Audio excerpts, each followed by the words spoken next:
Jésus, parle-moi, parle-moi, et je te répondrai avec joie. Parle-moi, parle-moi, et je te répondrai, envoie-moi.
Sont quand même rendus, se sont invités eux-mêmes. Et en allant là-bas, je vis des images circuler sur la toile, soi-disant que voilà, Trump ne les avait pas invités, voilà, ils se sont invités eux-mêmes, regardez combien ils sont humiliés, sont comme, voilà, se comporter comme des enfants. Bien aimés, ça n'a rien à voir avec tout ça. Les gens pensent que voilà, ces dirigeants de ces nations puissantes s'est fait humilier. Non, non, non, non, non.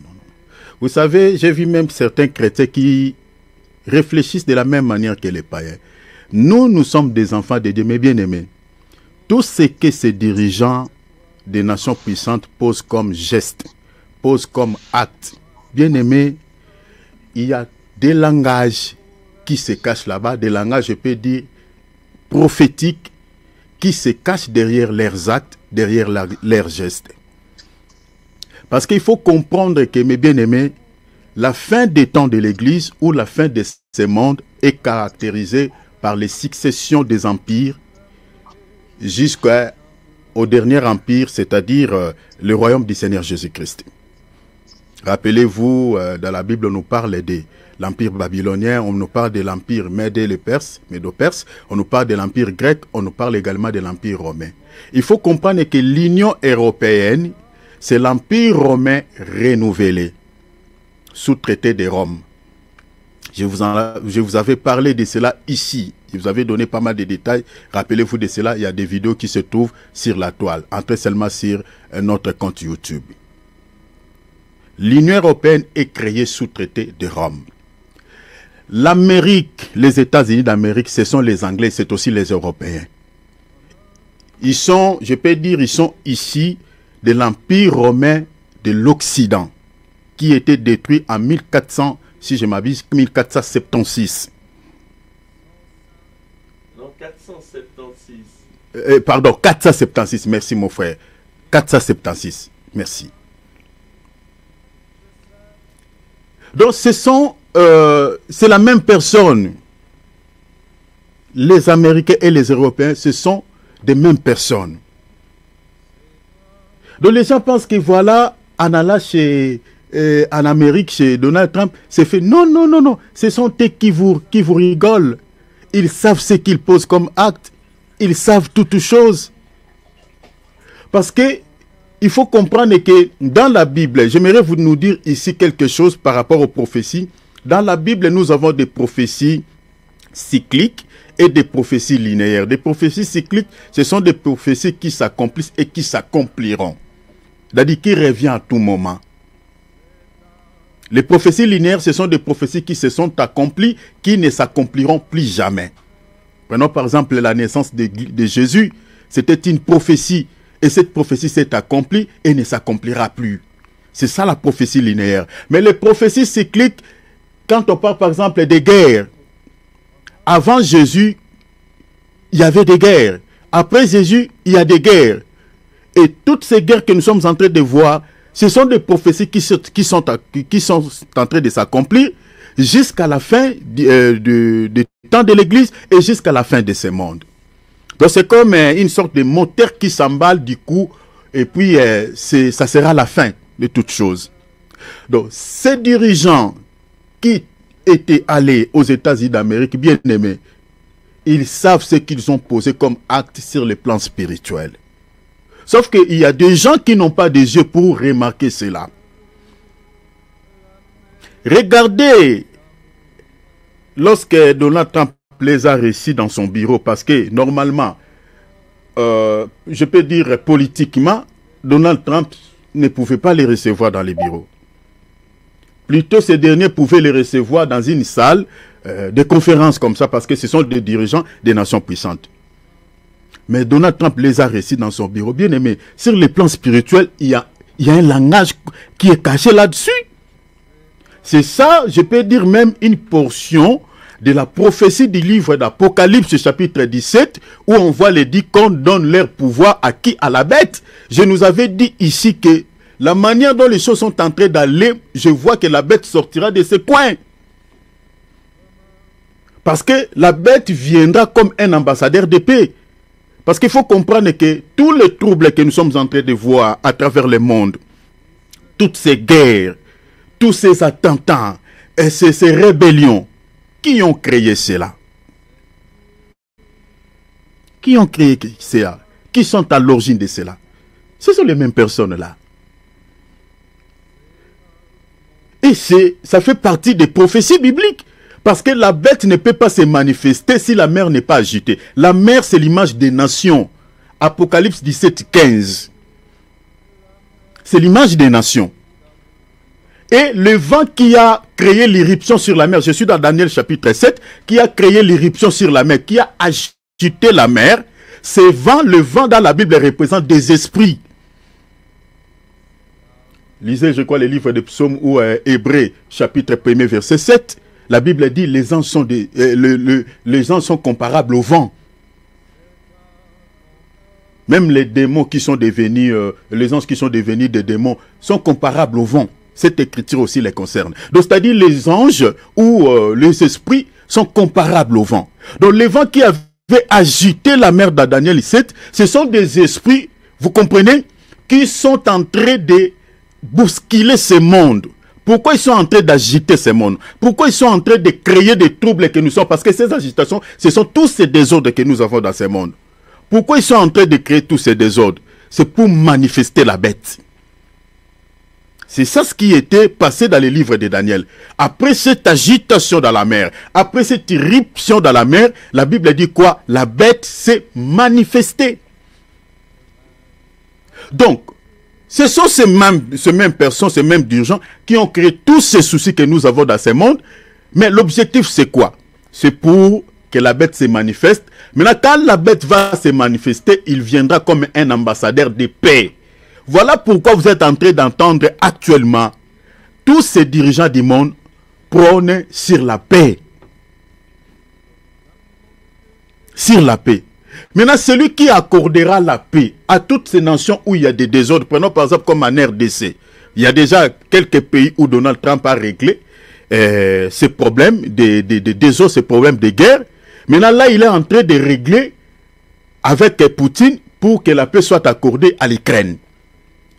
Et imaginez-vous, parce qu'il réussira, cette démarche qu'il est en train de faire, ça réussira. Maintenant, quand la paix sera établie à l'Ukraine, sera établie même au Moyen-Orient. Vous comprenez que quand ils vont maintenant mettre en place un seul gouvernement, parce que quand l'Antichrist viendra, c'est ça ce qu'il fera. Quand on va mettre en place un seul gouvernement mondial, et à la tête de ce gouvernement, on mettra un dirigeant, parce que ce dirigeant-là, c'est lui l'homme providentiel, c'est lui la bête. Qui va refuser cela? Personne. Parce que le monde dira, bon, c'est lui qui a accordé la paix. Regardez, là-bas, il y avait la paix et il y avait les guerres. Personne n'était capable de pouvoir, voilà, régler ces problèmes. Regardez ce qui s'est passé au Moyen-Orient. Plusieurs décennies. Il y avait des guerres. Les gens sont morts. Lui, il est venu comme un ambassadeur de paix. Il a instauré la paix dans ce coin-là. Pourquoi refuserons-nous qu'il nous dirige tous dans les... Est-ce que vous voyez cela? Bien aimés, faisons attention parce que les 10 cornes, c'est l'image des dirigeants, de rois de la terre qui vont donner leur pouvoir à la bête. Rappelez-vous, les dirigeants, le président Macron, il avait dit en 2020, en 2020, il avait parlé de la bête, dans une interview, il avait parlé sur la bête de l'événement. Voilà, la bête de l'événement, voilà, ce sont ces mots. La bête de l'événement arrive. Et là, il avait dit, et là. Maintenant, il faisait partie de ces cortèges qui étaient allés aux États-Unis d'Amérique. Tous les dirigeants de l'Union européenne étaient là. Si vous regardez la position où ils étaient tous assis sur leur chaise et Donald Trump sur sa chaise, dans son bureau, bien aimé, moi j'ai vu directement Apocalypse chapitre 17.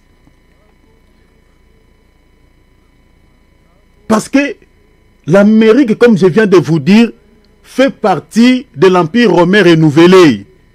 Il était de l'Occident. Parce qu'il faut comprendre que le dernier empire que le Seigneur viendra détruire, c'est l'Empire romain. C'est la bête dont on parle dans Daniel chapitre 7. Il était mort, mais on lui avait accordé encore une prolongation de vie. C'est cette bête que nous appelons l'Union européenne, qui a été créée sous traité de Rome. Les Anglais, les Américains font partie de cet empire. Donc, ne suivez pas les informations comme les païens. Faisons attention, il y a bien des prophéties qui sont en train de s'accomplir. Alors, quelles leçons spirituelles pouvons-nous tirer par rapport à cela? C'est que ce que nous devons retenir comme un enseignement ou comme une leçon spirituelle, c'est que le temps de l'Église touche déjà à sa fin. Très très bientôt, le Saint-Esprit laissera la place à l'Antichrist. Il partira avec l'Église dans les airs à l'enlèvement. Donc soyons prudents. L'heure est grave, le temps n'est plus à notre avantage. Le diable sait que son temps est arrivé. Le diable et l'ennemi sait que très bientôt il va gouverner, il va régner. La paix là que vous êtes en train, la Bible a dit quand vous entendrez paix et sûreté, une ruine soudaine les surprendra. Parce que l'Antichrist viendra comme un ambassadeur de paix. Il régnera pendant 3 ans et demi. Et puis après 3 ans et demi, il va tourner sa veste. C'est là où on parle de la ruine. Il va créer pas mal de mauvaises choses dans ce monde qui n'ont jamais eu lieu, qui n'auront jamais eu lieu. Les 3 ans et demi de tribulation. Mais sa première moitié de règne, à la première moitié de son règne, il viendra comme un ambassadeur de paix, un homme de paix. Et nous sommes déjà là. Cette prophétie est en marche, est en cours. La paix à travers le monde, la paix en Afrique, la paix en Asie, la paix en Europe, la paix, voilà. Faisons attention. Je vous dis que je vois avec un œil prophétique comme si la bête sortira en Amérique.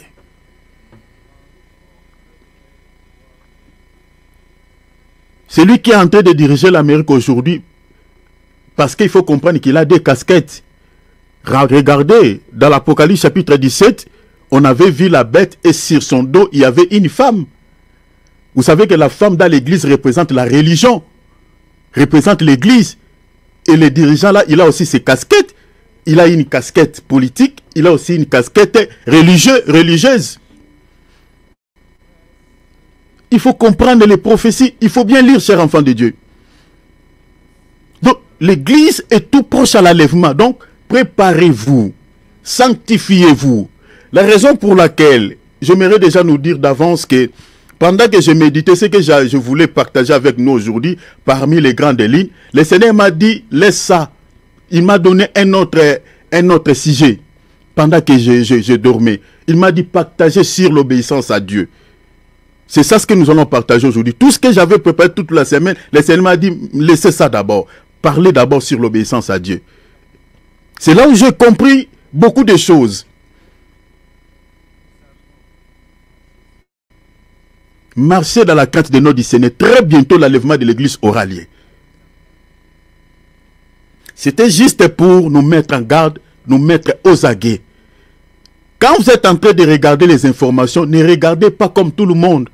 Lisez la Bible, lisez les prophéties bibliques, parce qu'il y a bien des prophéties qui sont en train de s'accomplir jour au jour.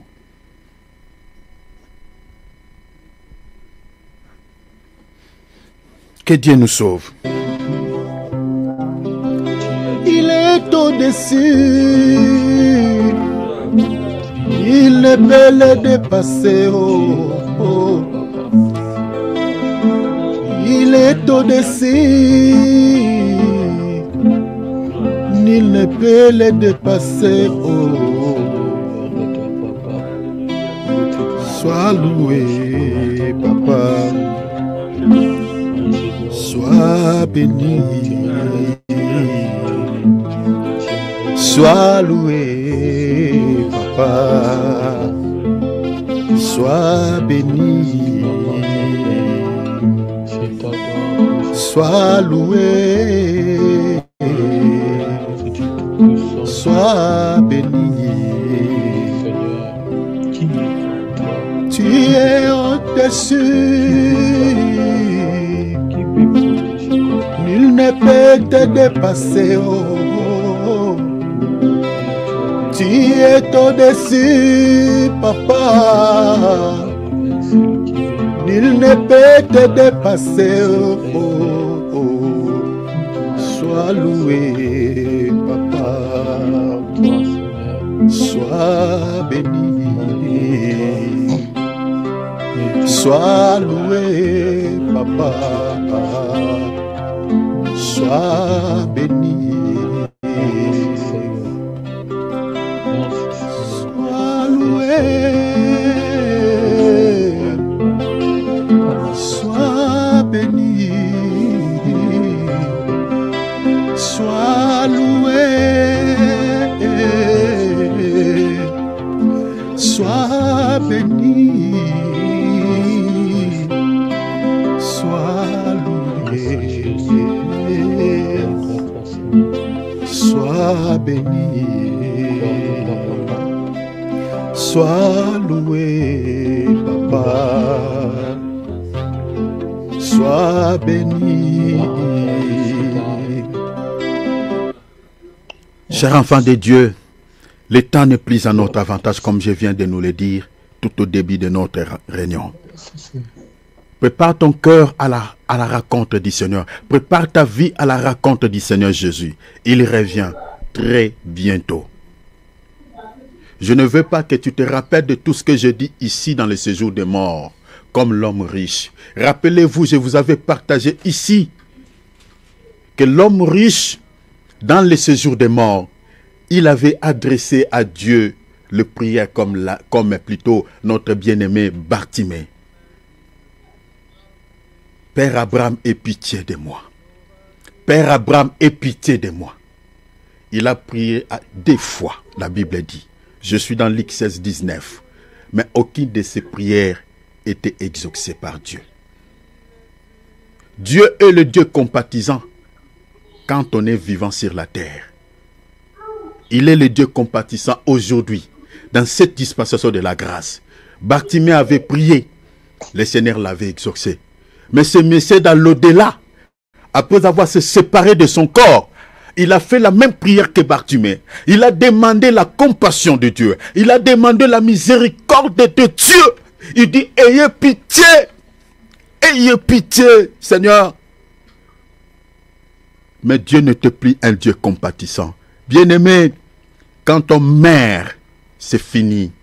La Bible dit dans Ecclésiaste 8:8, Il n'y a aucune délivrance dans ce combat. Ne suivez pas tout ce que l'Église catholique dit aux gens comme cette histoire de purgatoire. C'est une mensonge montée de toutes pièces. C'est l'œuvre de l'ennemi. La Bible dit, il est réservé aux hommes de mourir une seule fois, pas deux fois, une seule fois. Il n'y a pas une seconde chance. Après quoi vient le jugement. Le Seigneur revient. S'il revient, tu partiras ou pas. Écoutez le juge de ton cœur. Écoute le juge de ton cœur. N'attendez pas qu'on te donne une parole de connaissance. Dieu peut le faire. Dieu peut t'étaler. Il peut t'exposer. Il peut exposer ce que tu fais en catimini. Il peut exposer tes mauvaises actions. Mais il est le Dieu d'amour. Il n'est pas là pour te faire honte.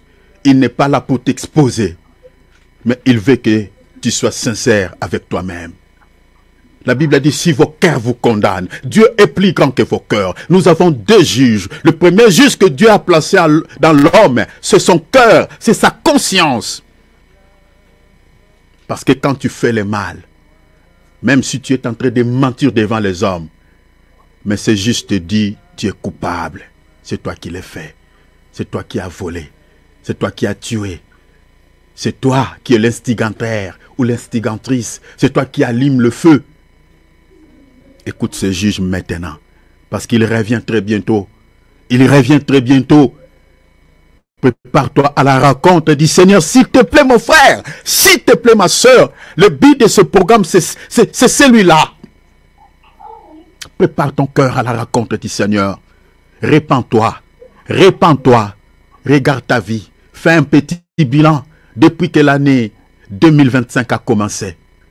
Regarde la manière dont tu t'es marché, tu t'es comporté. Regarde la manière dont tu t'es comporté face à la parole de Dieu.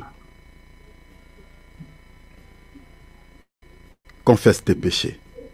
Le Seigneur jusque-là, il ne te condamne pas. Mais faites attention. Personne ne connaît le jour de son départ si le Seigneur tarde à venir. Dans l'au-delà, aucune prière n'est exaucée. Prépare-toi à la rencontre du Seigneur.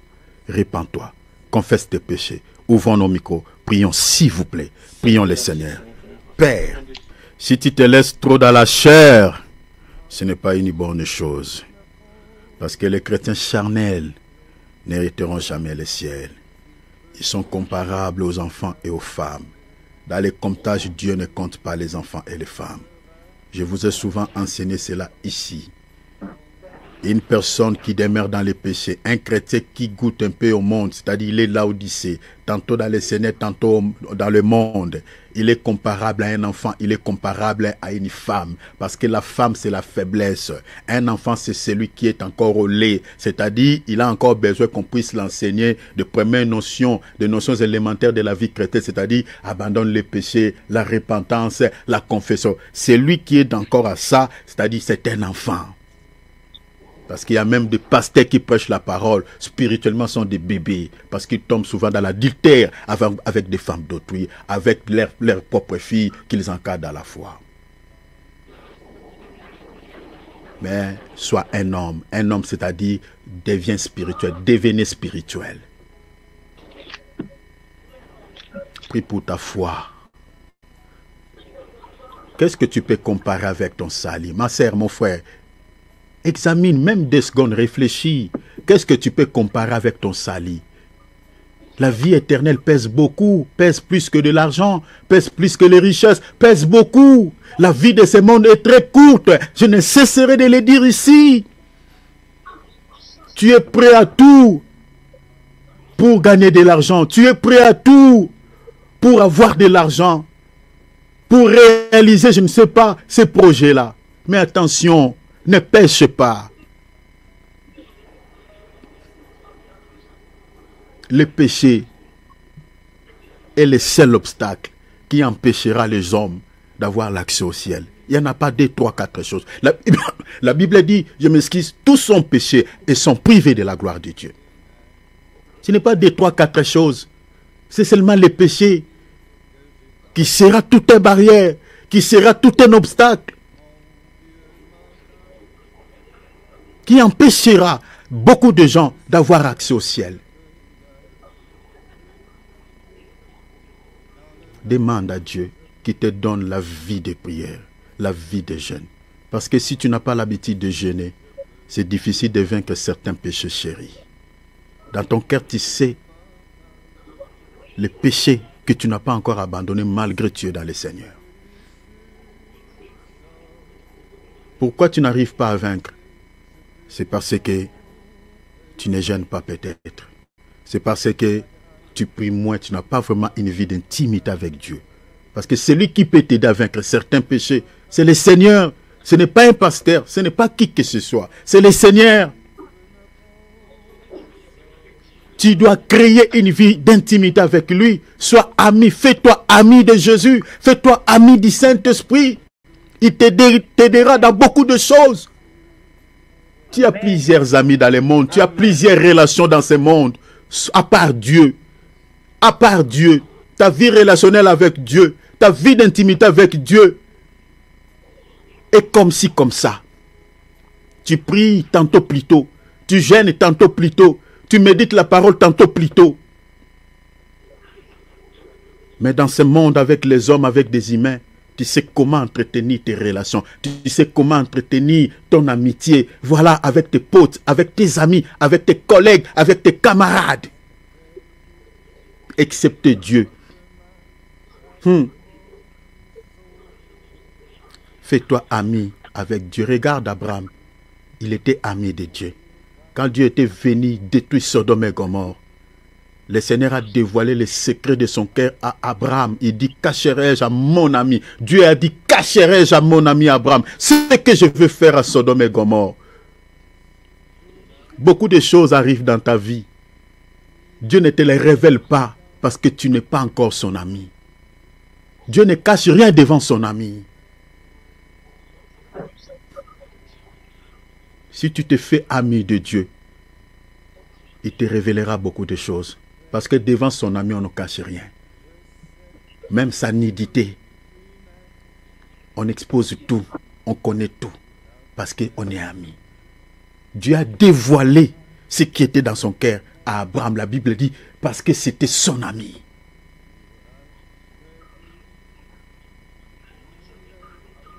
Prie pour ta foi. Si tu pries moins, prie. Demande à Dieu la force de prier. Et demande aussi la volonté. Parce que Dieu peut te donner la force. Mais si tu n'as pas la volonté, tu ne prieras pas. Prie. Demande à Dieu qu'il te donne la force de lire sa parole. Et la volonté de méditer. Pourquoi tu n'as pas la connaissance? Pourquoi tout ce temps que tu as fait dans la foi, mais tu as du mal à tirer une leçon spirituelle dans un verset biblique? Pourquoi? Pourquoi? Pourquoi mon frère? Pourquoi ma soeur? Pourquoi tu ne grandis pas? Demande la grâce de Dieu. Ceux qui seront enlevés, rappelez-vous, je vous avais enseigné ici. Le salut, c'est un processus à 3 étapes. Et ceux qui entreront au pays de Cana, c'est des hommes. Des hommes, ce n'est pas des femmes, ce n'est pas des enfants. C'est-à-dire ceux qui sont spirituels. Sois spirituel, mon frère. Sois spirituel, ma soeur. Tu passes tout le temps sur la toile. Tu passes tout le temps sur les réseaux sociaux, sur la télé. Tu ne médites pas la Bible. Tu ne pries pas. Attention. Attention. J'ai sonné le chauffard, le Seigneur est tout proche à la porte. Tu te rappelleras de cela. Retenez cela. Retenez cette date. Tu te souviendras. Tu te souviendras. Mais je ne veux pas que tu te rappelles dans le séjour des morts, là où se trouvait l'homme riche, mais que tu te rappelles dans la félicité. Demande l'aide de Dieu, qui te donne la force de prier. Dis, Seigneur, je vais me faire ami avec toi. Aidez-moi, tout seul je ne peux pas. Parce qu'il a dit dans sa parole, sans moi vous ne pouvez rien. Demande sa grâce. Ouvre ton micro. Prions s'il vous plaît. Mabro Saka. Nalinga kayo nasepela nayo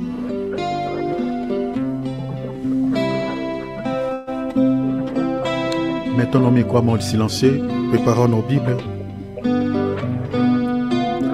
Préparons nos calepins, s'il vous plaît.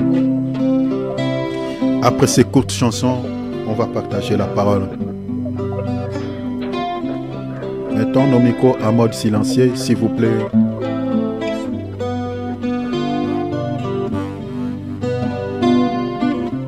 Nalingaka yo papa, nasepela na yo, nalingaka yo Yesu nasepela na yo na motema papa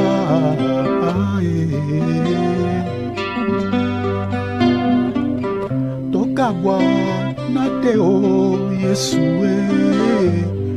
totika na teo tokabwa na teo Masia totika na teo ata na pasi ata na bisengo papa na ngai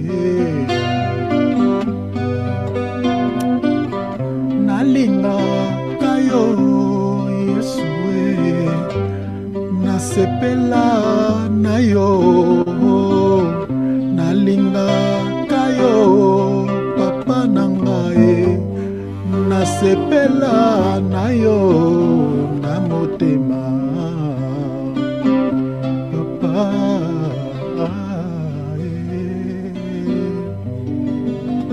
Pour mes bien-aimés francophones, la chanson que je viens de chanter parle de l'amour. Donc l'amour entre nous et le Seigneur. Donc nalinga kayo Seigneur, je t'aime. Nasepela nayo, je t'aime. Donc voilà. Tokabwanate, qu'on ne se sépare point. Que ce soit au moment des malheurs, que ce soit au moment des bonheurs, qu'on ne se sépare pas. En fait, c'est ça le résumé de cette courte chanson que je viens de chanter. Gloire à Dieu. Passons au message. Voilà, comme je viens de nous dire, donc on se laisse guider par le Seigneur. J'avais préparé, parmi nos 23 grandes lignes, j'avais préparé déjà un sous-thème qu'on devait partager aujourd'hui. Mais comme je nous ai dit tout à l'heure que le Seigneur, pendant la nuit, il m'a dit de laisser ça d'abord, de parler, de partager sur l'obéissance à Dieu. Alors notre texte de base, c'est l'évangile de Jean chapitre 14, versets 23 à 24. Donc c'est ça notre texte de base. Vous pouvez mettre ça en relation avec 1 Samuel 15, 22. Donc mettez cela en relation. Nous sommes dans l'école de Béret. Vérifiez tout ce qu'on vous donne comme passage biblique et méditez. Cherchez la connaissance, cherchez à connaître la parole de Dieu. S'il vous plaît, chers enfants de Dieu, c'est important pour votre salut. Parce que le salut passe par la connaissance. Alors, j'aimerais dire d'abord, d'entrée de jeu déjà que le premier et le plus grand commandement de toute la Bible, c'est l'obéissance à Dieu et à sa parole. Ça peut peut-être surprendre certaines personnes en disant que non, le premier et le plus grand commandement dans la Bible, c'est l'amour. Oui. Parce que l'obéissance à Dieu, l'obéissance à sa parole, fait partie aussi de l'amour. Vous allez le découvrir tout à l'heure. Mais retenez ce que je vous dis parce qu'on lira une écriture, vous allez voir ça. Je dis que le premier et le plus grand commandement, si je peux même dire que le résumé de toute la Bible, c'est l'amour. En fait, c'est l'obéissance à Dieu et à sa parole. C'est ça le plus grand commandement de toute la Bible. N'oubliez jamais cela. On va lire une écriture. Suivez-moi très bien, nous sommes dans l'enseignement. Suivez-moi très bien, chers enfants de Dieu. Matthieu chapitre 22, verset 37 à 38. Mon bien-aimé Philippe, sois souple avec la lecture, mon bien-aimé. Travaillons ensemble. Tu vas noter après. On va d'abord lire Matthieu 22, 37 à 38. Donc tu peux lire et puis tu notes après. Comme ça, là, on sera un peu vite, mon frère. Matthieu 22, 37 à 38. Notez, s'il vous plaît, on va commencer par là. Matthieu, c'est une écriture que beaucoup de chrétiens connaissent. Donc, voilà. Allez-y, mon bien-aimé Philippe. On va lire 37 jusqu'au verset 38. Suivez Jésus bien la lui lecture. répondit, Jésus lui répondit, tu aimeras le Seigneur ton Dieu tu aimeras le Seigneur ton Dieu de tout ton cœur, de tout ton cœur, de toute ton âme de toute ton âme, et de toute ta pensée. de toute ta pensée. Continuez. C'est le premier et le plus grand commandement. Donc, selon cette écriture, le premier et le plus grand commandement, la Bible nous montre, c'est l'amour. Mais moi, j'ai dit tout à l'heure, c'est l'obéissance à Dieu et à sa parole. C'est la même chose. Vous allez les découvrir tout à l'heure. C'est l'obéissance à Dieu et à sa parole. Mais il y a quelque chose qui me tique ici dans ces versets. Pourquoi la Bible fait mention, met un lien de cet amour avec le cœur ou avec l'âme? Parce que l'âme et le cœur, c'est la même chose. Que ce soit les pensées, parce que les pensées aussi viennent du cœur. C'est la même chose. Mais pourquoi on fait un lien de cet amour avec le cœur? On dit, tu aimeras le Seigneur ton Dieu de tout ton cœur, de toute ton âme, c'est la même chose. De tout ton passé, c'est la même chose. Parce que les pensées se trouvent dans l'âme. Pourquoi on fait un lien entre l'amour et le cœur? Bien aimé, c'est ça ce que je vous ai dit. Quand on lit la Bible, il faut veiller sur les mots, veiller sur le langage de la Bible. Parce que la vie est cachée derrière ces écrits noirs. Si vous lisez toujours dans Matthieu chapitre 15, dans les versets 19 à 20, vous allez voir la Bible dit que tout ce que l'homme commet comme péché, tous les péchés que l'homme commet, ou tous les péchés que nous commettons, viennent du cœur. L'impudicité, les meurtres, les jalousies, voilà. Tout ce que vous connaissez comme péché, ça provient du cœur, ça vient de l'âme. Et vous allez comprendre à la suite de notre message ou de notre enseignement pourquoi la Bible dit tu aimeras le Seigneur ton Dieu de tout ton cœur. Et rappelez-vous que le domaine de Dieu dans la vie de l'être humain, c'est au fait, j'aimerais dire par rapport à la manière dont Dieu nous regarde. Dieu ne nous regarde pas comme les humains. Parce que nous, les humains, nous sommes souvent attirés devant nos semblables par l'apparence. Mais Dieu n'est pas attiré par l'apparence de l'homme. Dieu regarde les cœurs. Dieu sonde les cœurs.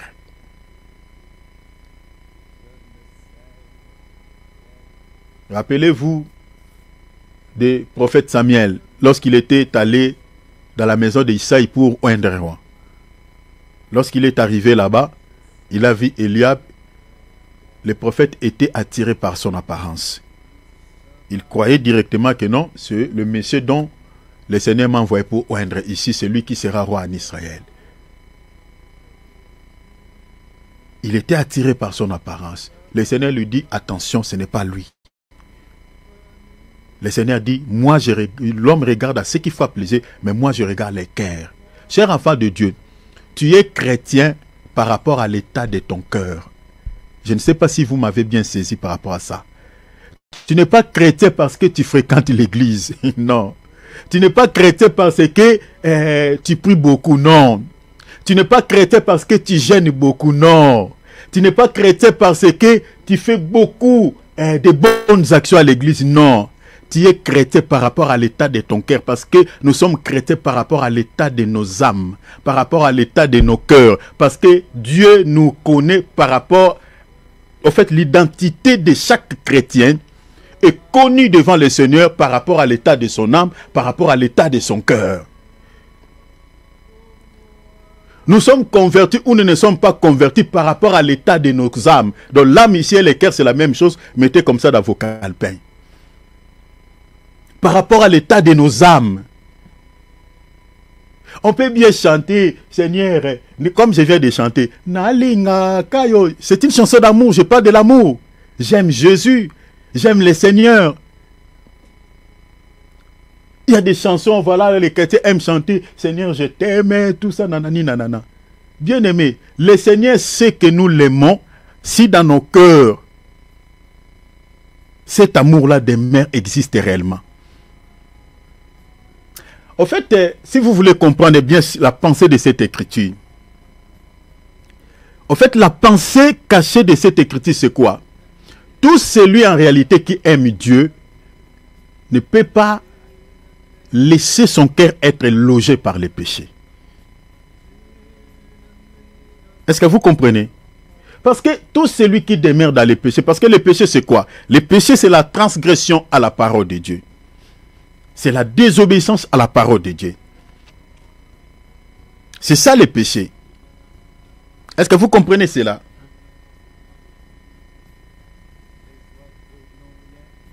C'est ça ce qui veut dire le péché. C'est la désobéissance à la parole de Dieu. C'est la transgression à la parole de Dieu. Maintenant, une personne qui transgresse la parole de Dieu, une personne qui vit dans une vie de péché, en quelque sorte, selon la parole de Dieu, il n'aime pas le Seigneur.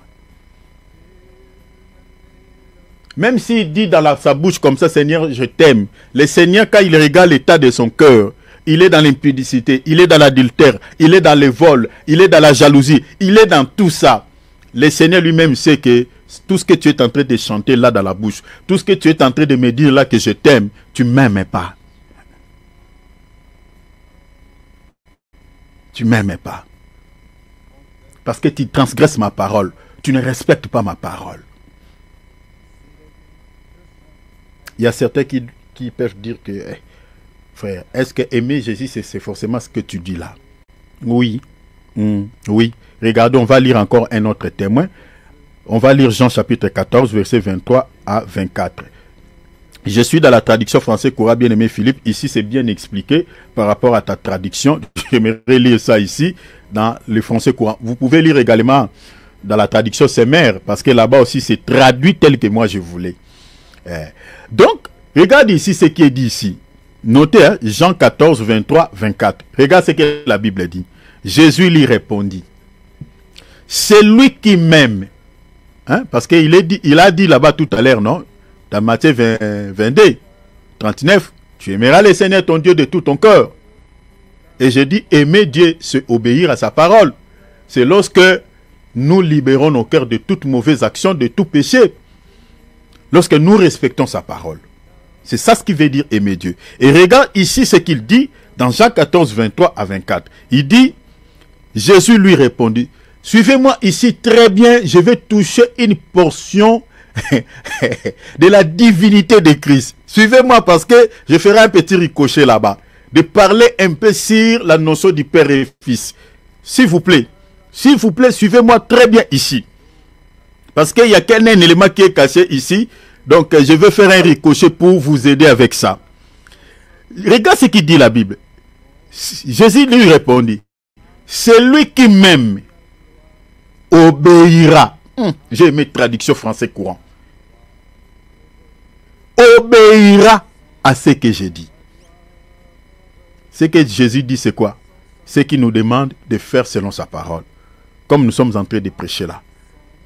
Celui qui m'aime obéira à ce que j'ai dit. Regarde, il y a un élément, on dit, mon Père l'aimera. Vous voyez, hein?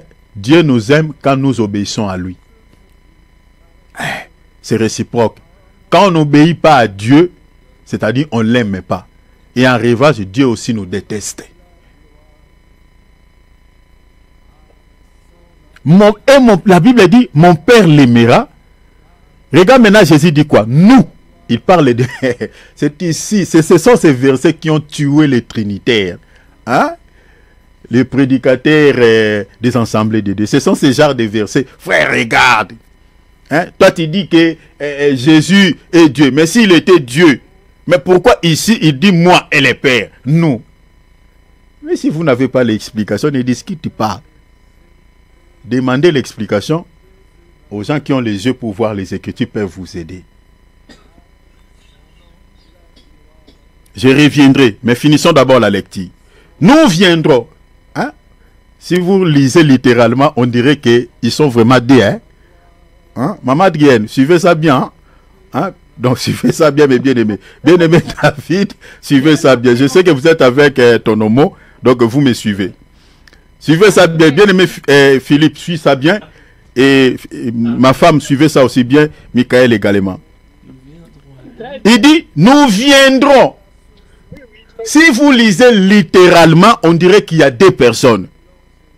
Littéralement, c'est ça. C'est pour cela que j'avais dit ici que, bien aimé, vous ne pouvez pas interpréter la parole de Dieu de manière littérale. Oh. Vous voyez ça là? Ça peut tuer. S'il n'y a pas l'explication, ça peut tuer.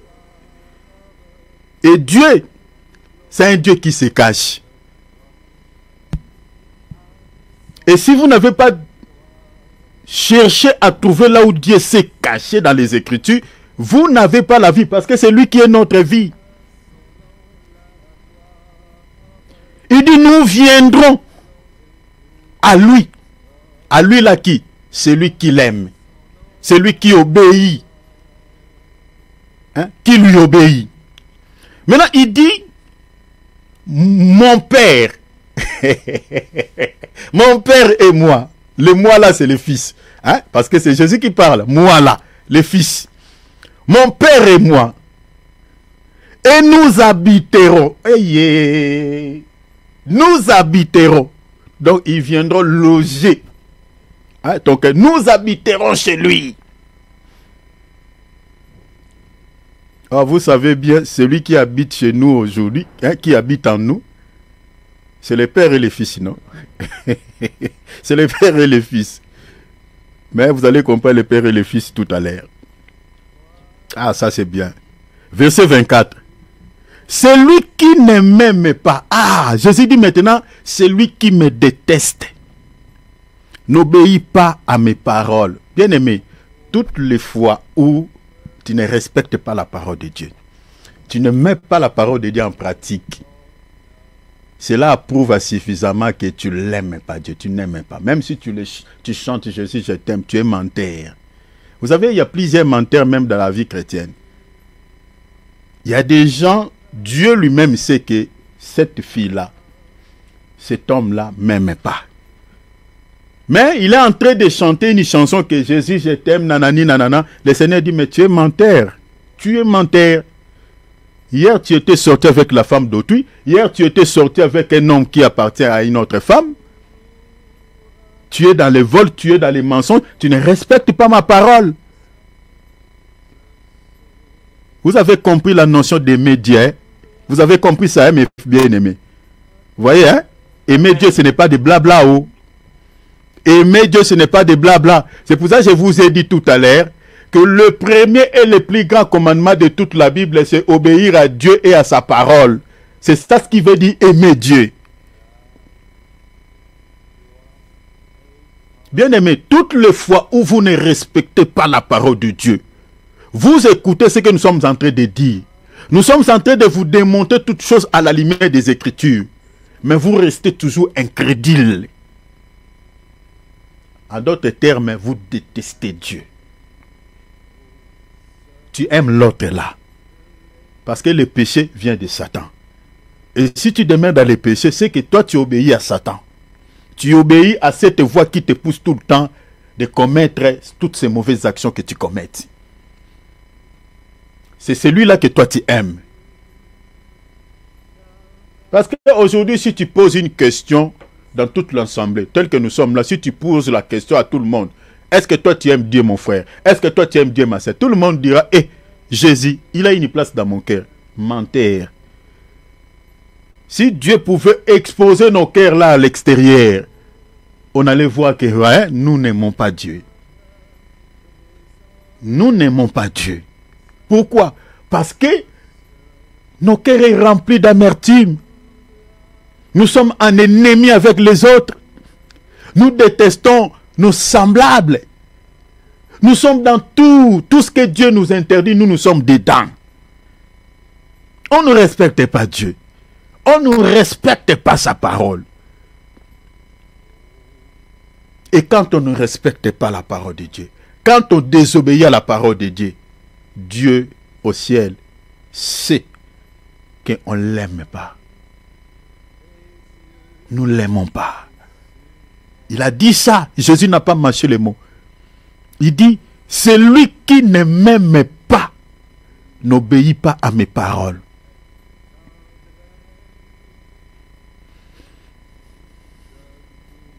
L'obéissance à Dieu. L'obéissance à Dieu implique l'obéissance à sa parole.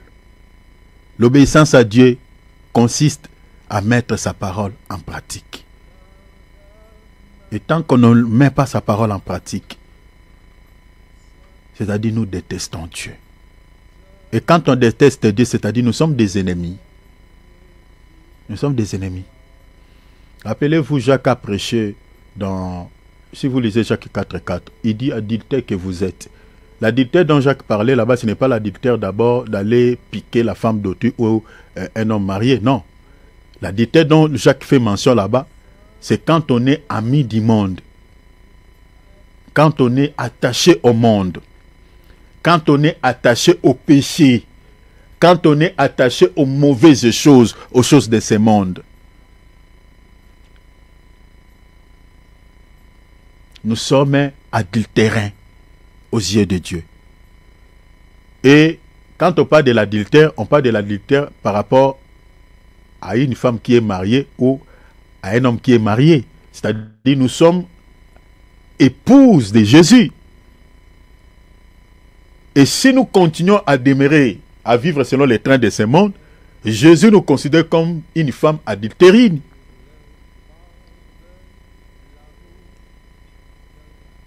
Et l'amour du monde, l'apôtre Jacques enseigne, il dit, est inimitié contre Dieu. C'est ça ce qui crée l'inimité. Nous sommes en ennemis.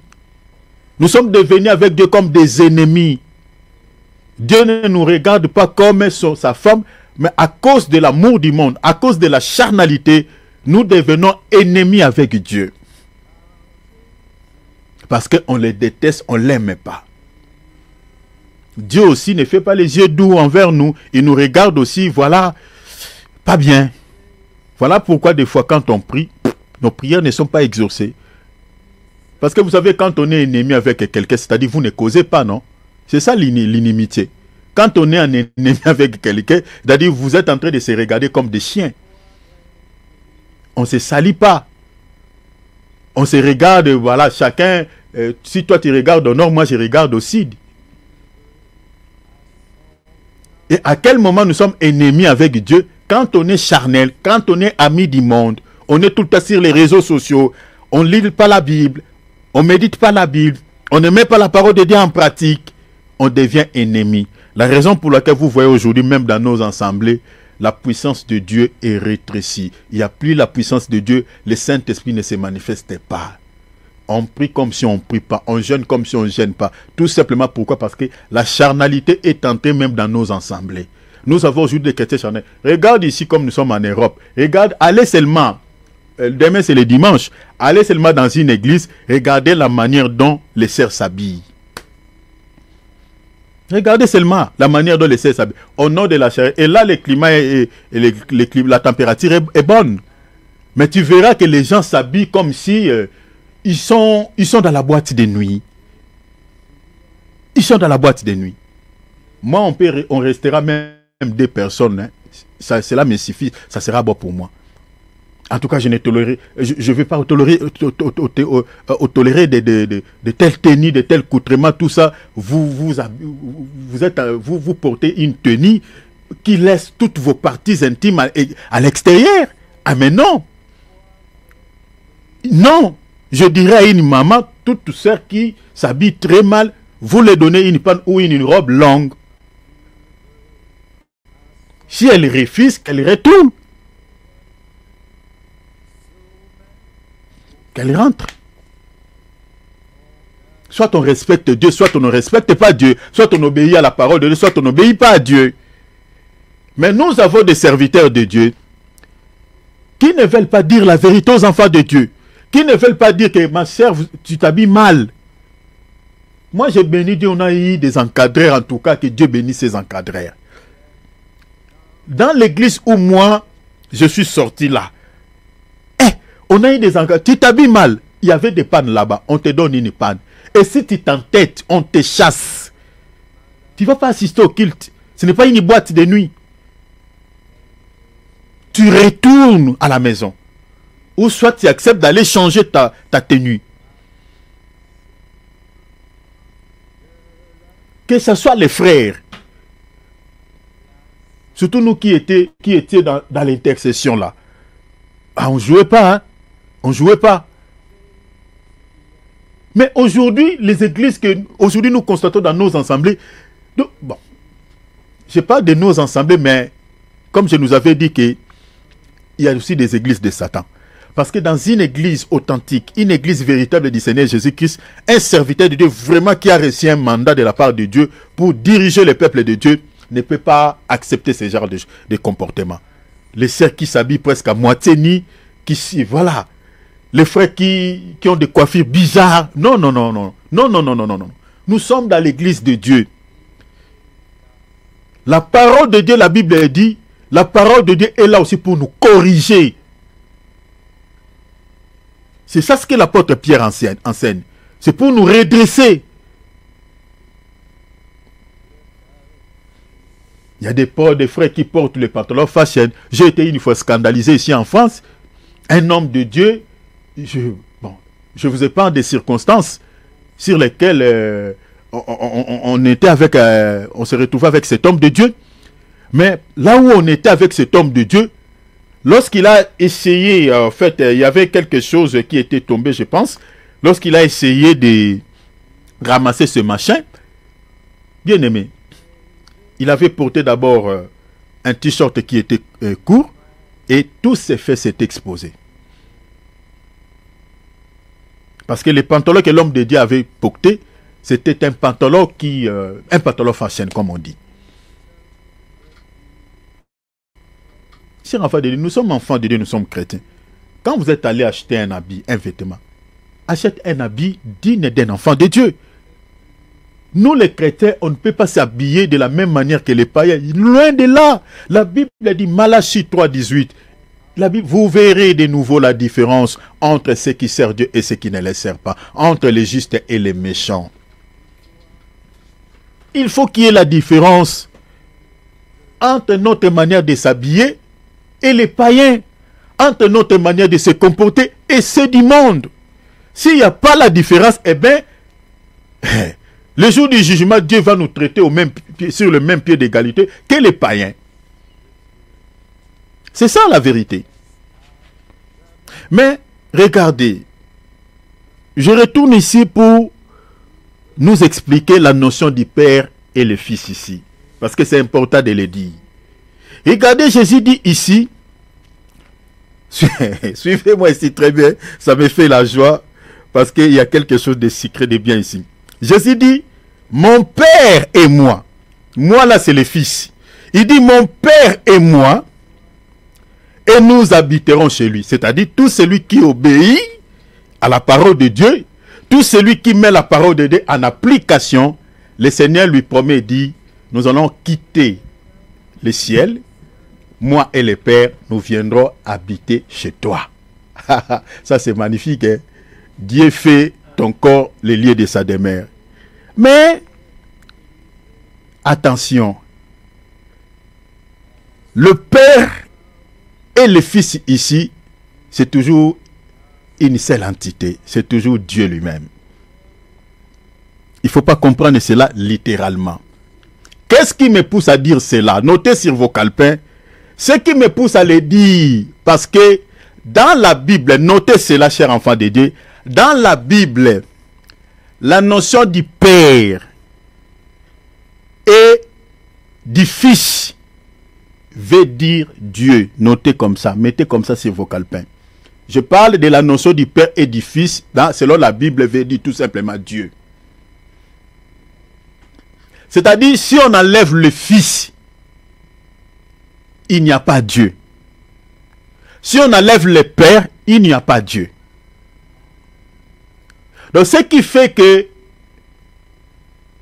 Dieu existe, quand on parle de Dieu, que Dieu existe réellement, c'est cette notion du Père et Fils. C'est ça ce qui qui fait que Dieu existe.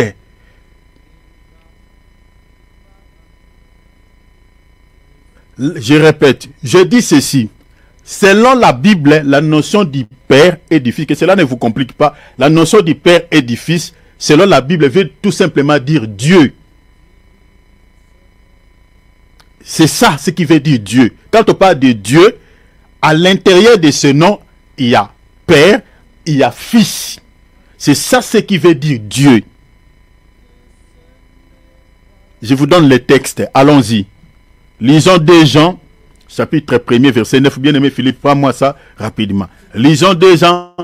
Regardez, suivez-moi bien ici. C'est l'apôtre Jean qui nous enseigne cela. Suivez-moi ici très bien. Suivez-moi, s'il vous plaît. C'est ça ce qu'on appelle les mystères de la piété. Hein? Les mystères de la piété. Suivez-moi ici très bien. Je vais vous expliquer quelque chose ici.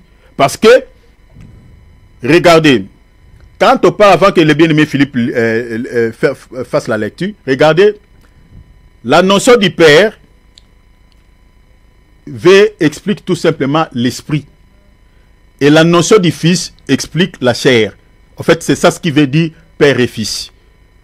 La notion du Père, c'est l'esprit. La notion du Fils, c'est la chair. C'est ça, comme je viens de dire, le mystère de la piété. C'est ça ce qui veut dire le mystère de la piété. C'est-à-dire, quand un esprit prend la forme humaine, hein, prend une image. Hein, c'est ça même ce qui veut dire la théophanie en grec. La théophanie, quand on parle de la notion de théophanie, quand un esprit prend une image, se manifeste sous une forme d'image. C'est ça ce qu'on appelle la théophanie. Et ce n'est pas la première fois que Dieu a pris une image dans la Bible. Si vous lisez Genèse 18, Dieu, en tant qu'esprit, il avait pris une image comme un être humain. Dieu n'a pas seulement pris l'image de l'être humain dans la Bible. Dieu a pris plusieurs images dans la Bible. Regardez même le Saint-Esprit lorsqu'il était descendu lors du baptême de Jésus-Christ au fleuve du Jourdain. Dieu, en tant qu'esprit, il avait pris quelle forme? La forme d'un oiseau qu'on appelle colombe.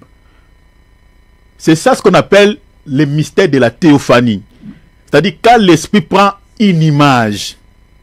Et dans la Bible, l'esprit peut prendre n'importe quelle image. La raison pour laquelle vous allez voir, il y a certains sorciers qui se transforment aux animaux, aux bêtes. Ils prennent les images. Et les sorciers là qui prennent des images, je ne parle pas des sorciers en tant qu'être humain. Parce que quand un sorcier sort, il ne sort pas dans la chair, il sort en tant qu'esprit. C'est son esprit qui sort de son corps. Et son esprit là peut prendre n'importe quelle image. Il y a des sorciers qui peuvent prendre l'image d'une fourmi, l'image d'une mouche, l'image d'un cancréla, l'image d'un lion. Voilà. C'est l'esprit qui peut prendre cette forme-là. Et l'esprit peut prendre n'importe quelle image. Dieu dans la Bible, il a pris plusieurs images. C'est ça ce qu'on appelle la théophanie, le mystère de la théophanie, quand l'esprit prend une forme, quand l'esprit se manifeste sous une forme d'image. Donc, quand on parle du Père, c'est la notion, on parle de l'esprit. Quand on parle du Fils, vous comprenez? C'est-à-dire, c'est l'image. Donc, je dis tout à l'heure que la notion du Père et Fils, c'est ça ce qui veut dire Dieu. Dieu. Si on enlève le Fils, il n'y a pas Dieu. Si on enlève le Père, il n'y a pas Dieu. Donc pour que Dieu existe, il faut que nous voyons les pères, il faut que nous voyons également les fils. C'est ça ce qui veut dire Dieu. Selon quelle écriture? 2 Jean chapitre 1 verset 9. Allez-y mon frère. Ici, il faut que je vous le montre parce que si vous n'avez pas les yeux, vous ne les verrez pas. Allez-y mon frère. Quiconque va plus loin. Regardez. Quiconque va plus loin. Et ne demeure pas dans la doctrine de Christ. Ne demeure pas dans la doctrine de Christ. Regardez, suivez bien, c'est ici que ça commence. La Bible dit quoi? N'a point Dieu. Regarde, Jean dit quoi? Si quelqu'un ne demeure pas dans la doctrine de Christ, n'a point Dieu. Point barre. Il dit n'a point Dieu. Soulignez cela. N'a point Dieu. Soulignez n'a point Dieu. Maintenant, regarde ce que Jean nous présente comme Dieu. Et après, il dit quoi? Celui qui demeure dans cette doctrine Il répète encore, c'est-à-dire celui qui demeure dans la doctrine de Christ. a le Père et le Fils. Est-ce que vous avez vu ça? Au lieu que Jean répète à Dieu, Jean pour nous faire comprendre que la notion de Dieu dont je vous ai parlé, c'est ça les pères et les fils. Je ne sais pas, est-ce que vous avez vu ça? Mais si je dis vrai, donnez-moi un amen, oh mon Dieu. Est-ce que vous avez vu ça, cher enfant de Dieu? Donc, c'est l'apôtre Jean qui nous a fait comprendre que la notion de Dieu dont je vous ai parlé, c'est les pères et les fils. Yes. Et c'est ça. C'est ça, lire la Bible avec l'œil de l'esprit, cher enfant de Dieu. Yes. Vous comprenez? Donc, celui qui demeure dans la doctrine de Christ, Jean dit quoi? À Dieu. En d'autres termes, Jean voulait dire à les pères et les fils. Mais il dit d'abord à Dieu. Maintenant, dans la partie B, il dit, c'est lui qui demeure dans cette doctrine. Jean pouvait dire tout simplement, il a Dieu. Mais il nous fait comprendre que la notion de Dieu, je suis en train de dire à les pères, à les fils. C'est pour ça que je vous ai dit tout à l'heure que dans la Bible, quand vous entendez père, vous entendez fils, veut dire tout simplement Dieu. Donc vous ne pouvez pas parler de Dieu si vous enlevez les fils. Vous ne pouvez pas parler de la notion de Dieu si vous enlevez les pères. C'est ça en fait la pensée de ce texte. C'est ça ce que les trinitaires ne comprennent pas. Ils se limitent au niveau de la lecture et puis c'est fini. Mais c'est ça. Mais là, je nous ai dit que le Père, c'est l'Esprit. Le Fils, c'est lorsque l'Esprit prend la chair, prend la forme humaine. C'est ça ce qui est dit même dans Colossiens chapitre 1, 12 à 15. Bien aimé, lisez ça. Regardez, vous allez comprendre ça ici bien. Donc, c'est-à-dire, je parle de Dieu et la notion de Dieu, comme je viens de dire, c'est le Père et le Fils. Mais ce n'est pas des personnes. C'est ça Dieu. Vous comprenez? C'est ça Dieu. C'est-à-dire, c'est pour cela que Jésus a dit à qui? À Philippe. Philippe, il dit, montre-nous Dieu. Il dit, montre-nous le Père. Il dit, oh, mais le Père est à moi. Vous comprenez? Ça, c'est Jean 14. Il dit, mais le Père est à moi. Attendez quand je vous parlerai sur la doctrine de Trinité, bien aimé. Vous allez comprendre que Jésus est le Dieu véritable qui était mort pour nous à la croix de Golgotha. C'est lui le Dieu. C'est lui le Dieu du commencement. C'est lui qui a déchiré l'éternité. Il est entré dans les temps.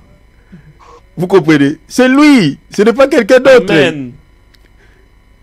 Parce que Dieu, selon la Bible, quand on parle de Dieu, c'est le Père et le Fils. Et le Père, c'est l'Esprit. Le Fils, c'est l'image. Quand Dieu prend la forme humaine. C'est ça ce qu'on appelle le mystère de la piété, selon 1 Timothée 3,16. Dieu s'est manifesté en chair. Le Père s'est manifesté en chair. Et ce n'est pas la première fois que Dieu a pris la forme humaine. Hein? Comme il était sorti dans l'utérus de Marie. Mais si vous lisez dans Genèse 18, c'est le même qui était venu visiter Abraham. C'est le Seigneur Jésus. Là-bas, il avait pris aussi la forme humaine. Regarde, Colossiens, allez-y mon frère, lisez le verset 12 à 15. Vérifiez là-bas chez vous, cher enfant de Dieu. Vérifiez s'il vous plaît. Rendez grâce au Père qui vous a rendu capable d'avoir part à l'héritage des saints dans la lumière. L'apôtre Paul nous parlait du Père qui nous a rendu capables d'avoir part à l'héritage des saints. Continuez, verset 13. Il nous a délivrés de la puissance des ténèbres. Il nous a délivrés de la puissance des ténèbres. Et nous a transportés dans le royaume de son Fils. On parlait de son Fils. Il nous a transportés dans le royaume de son Fils bien-aimé. Donc nous avons la notion du Père et Fils ici. Regardez maintenant dans le verset 14. En qui nous avons la rédemption, le pardon des péchés. À qui nous avons la rédemption et le pardon des péchés. Maintenant, le verset 15 nous fait comprendre qui est le Fils. Le Fils est l'image du Dieu invisible. L'apôtre Paul voulait tout simplement dire quoi? Le Fils est l'image du Père. Parce que quand Dieu est invisible, c'est ça la notion du Père. Mais quand Dieu devient visible, c'est ça la notion du Fils. Retenez ça. C'est ça. La Bible dit quoi? Le Fils, il est l'image. Ce n'est pas la réalité. Celui qui était sorti, pour ça je nous avais dit, nous ne prions pas Jésus qui était sorti de l'utérus de Marie. Nous ne prions pas ce Jésus-là. Parce que Jésus-là, il était venu accomplir une mission. Le Jésus que nous prions, c'est le Jésus après la croix de Golgotha. Jésus-là qui était esprit, qui était monté dans les ciels, dans l'espace comme ça. Jésus souffrant, il n'était pas notre sauveur. Jésus souffrant, il était pour l'Israël. Le Jésus que nous prions, c'est ce Jésus-là après la croix de Golgotha. Ce Jésus-là, nous ne pouvons plus le toucher.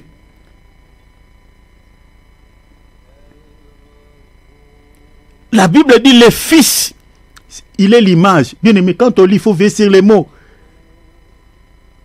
Le Fils ici, c'est une photo.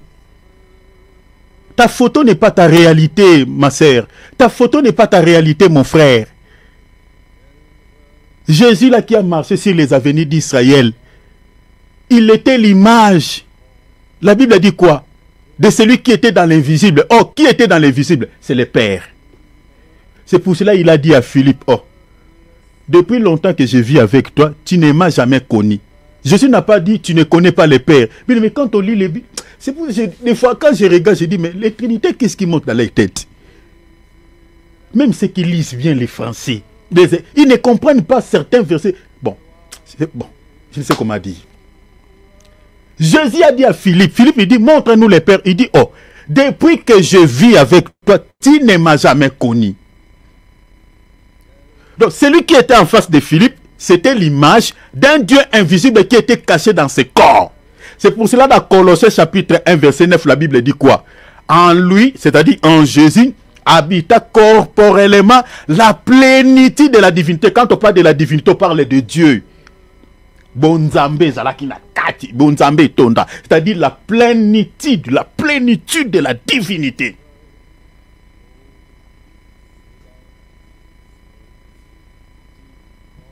Donc, gardez cela par cœur. Quand on parle du Père, c'est lorsque Dieu est dans l'invisible. Il est esprit. Quand on parle de la notion du Fils, quand le même Père prend la forme humaine, c'est ça la notion du Fils. C'est ça ce qu'on appelle l'image. C'est pour cela Jean, l'apôtre Jean nous a aidé à comprendre que quand on parle de la notion de Dieu dans la Bible, c'est-à-dire on parle du Père et Fils. Ce n'est pas deux personnes, mais c'est un seul Dieu. C'est-à-dire le Père, c'est la notion de l'Esprit, c'est l'Esprit, Dieu dans l'invisible. Le Fils, c'est l'image. C'est son image lorsqu'il prend la forme humaine. Gardez ça, c'était juste un ricochet par rapport à ces versets que nous venons de lire. Donc vous comprenez que selon notre passage, selon ce texte de Jean, chapitre 14, verset 23-24, bien aimé, aimer Dieu, ce n'est pas des blabla. Ce n'est pas des blabla. Aimer Dieu selon cette écriture que nous venons de lire veut tout simplement dire obéir à Dieu. Obéir à Dieu. Maintenant, le Seigneur a dit quoi? Selon cette écriture, il dit nous viendrons. Il dit moi et le Père, nous viendrons maintenant quoi? Habiter chez cette personne-là qui nous aime. Cette personne-là qui met ma parole en pratique, qui obéit à moi. Le Seigneur dit, moi et le Père nous viendrons. Quand on lit littéralement, comme je viens de dire, c'est comme si Jésus parle vraiment de deux personnes. Mais en réalité, c'est lui-même. Il dit, nous viendrons habiter. Et vous allez comprendre ça tout à l'heure encore. Je vous donnerai encore un autre témoin. Il dit, nous viendrons habiter à lui. Donc, bien aimé, selon cette écriture, Dieu n'habite pas n'importe quel corps. Est-ce que vous avez vu ça? C'est ça. Donc Dieu habite le corps de tout celui qui respecte sa parole. Donc, tel que nous prions là dans nos églises, Dieu n'habite pas n'importe quel corps. Le corps qui est rempli de péchés. Le corps qui n'est pas délivré du monde. Cet péché qui n'est pas délivré de la mondanité. Qui n'est pas délivré de la volupté. Qui n'est pas délivré du péché. Ce corps-là, Dieu n'habite pas. Jésus a dit noir c'est blanc, il dit celui qui obéit à moi. Celui qui obéit à ma parole. Il dit moi et le Père, nous viendrons habiter, nous habiterons chez lui. En revanche, si vous n'obéissez pas à sa parole, si vous ne lui obéissez pas, ils ne viendront pas habiter chez toi. Et vous savez que notre vie c'est Jésus, notre vie c'est lui. Et si Dieu n'habite pas les corps de l'homme, c'est-à-dire ces corps-là n'ont pas la vie. Je vous donne les textes et vous allez voir ça. Parce qu'il faut comprendre que celui qui habite nos corps aujourd'hui, c'est les pères et les fils aujourd'hui, c'est qui? C'est le Saint-Esprit, n'est-ce pas? Et c'est ça. Amen. C'est ça 1 Corinthiens chapitre 3, 16. Notez, vérifiez. On ne va pas lire. C'est ça 1 Corinthiens 6, 19. La Bible a dit, ne savez-vous pas que vos corps est le temple du Saint-Esprit? Donc les pères et les fils qui habitent en nous aujourd'hui, c'est le Saint-Esprit. Parce que selon Actes 16 et 6 et 7, le Saint-Esprit est considéré aussi en tant que l'Esprit de Jésus. Quand on parle du Saint-Esprit, on parle de l'Esprit de Jésus. Donc vous voyez ici déjà avec ces versets, la notion de Trinité tombe caduque. Il n'y en a pas trois. Il n'y en a pas trois. Éphésiens 4, il n'y a qu'un seul Dieu, un seul Esprit, un seul Seigneur.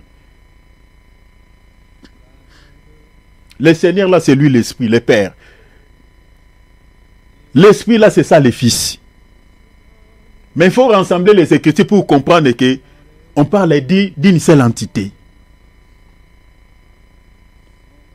Donc les pères et les fils qui habitent en nous aujourd'hui, c'est le Saint-Esprit. Mais attention, le Saint-Esprit, quand on dit nos corps est le temple du Saint-Esprit, ma sœur, mon frère, il faut se rassurer que le Saint-Esprit habite ton corps. Et je nous avais dit ici, j'aimerais nous les rappeler, le jour de l'enlèvement, ceux qui seront enlevés, ce sont des gens qui ont reçu le Saint-Esprit comme sceau. Aux joies Saint-Esprit, le rôle a caché, matricule. Tu as reçu le Saint-Esprit comme sceau, comme caché. Si vous n'avez jamais reçu le Saint-Esprit comme sceau, bien aimé, vous ne serez jamais enlevé. Ce n'est pas moi. Bien aimé, vous savez, toutes ces vérités, c'est dans la Bible. Mais sauf que ce sont des vérités que beaucoup des hommes de Dieu les cachent aux enfants de Dieu. Si vous n'avez pas reçu le Saint-Esprit comme sceau, vous ne serez jamais enlevé. Je vous donne les passages, on ne va pas lire. Méditez, vérifiez cela. Éphésiens chapitre 4, verset 30. Lisez aussi Éphésiens chapitre 1er, verset 13 à 15. Et on reçoit le Saint-Esprit en tant que sceau via la parole. La parole que nous sommes en train d'enseigner. Si vous gardez cette parole dans les cœurs, si vous obéissez à cette parole, vous le mettez en pratique, vous avez le Saint-Esprit comme le Seigneur a dit, le Seigneur viendra habiter chez vous et là vous recevrez le Saint-Esprit comme sceau pour le jour du départ. Le Saint-Esprit n'habite pas n'importe quel cœur. Une personne qui demeure encore dans la chair, une personne qui demeure encore dans les péchés, le Saint-Esprit ne peut pas habiter ce corps-là. Je vous dis la vérité. Que personne ne vous trompe. Voilà, la Bible dit, nos corps et les temples, ce n'est pas tous les corps. Prenons par exemple un diacre sorcier, un chanteur sorcier, une personne qui est dans la sorcellerie ou qui est dans l'impudicité. Vraiment, pensez-vous que Dieu peut venir loger ces corps-là? Mais c'est impossible. Dieu est saint. Dieu est saint. Tout celui qui ne met pas la parole de Dieu en pratique, qui n'obéit pas à la parole de Dieu, comme nous sommes en train de prêcher là. Il y a d'autres qui écoutent, il y a d'autres qui entendent, mais et après, ils restent les mêmes.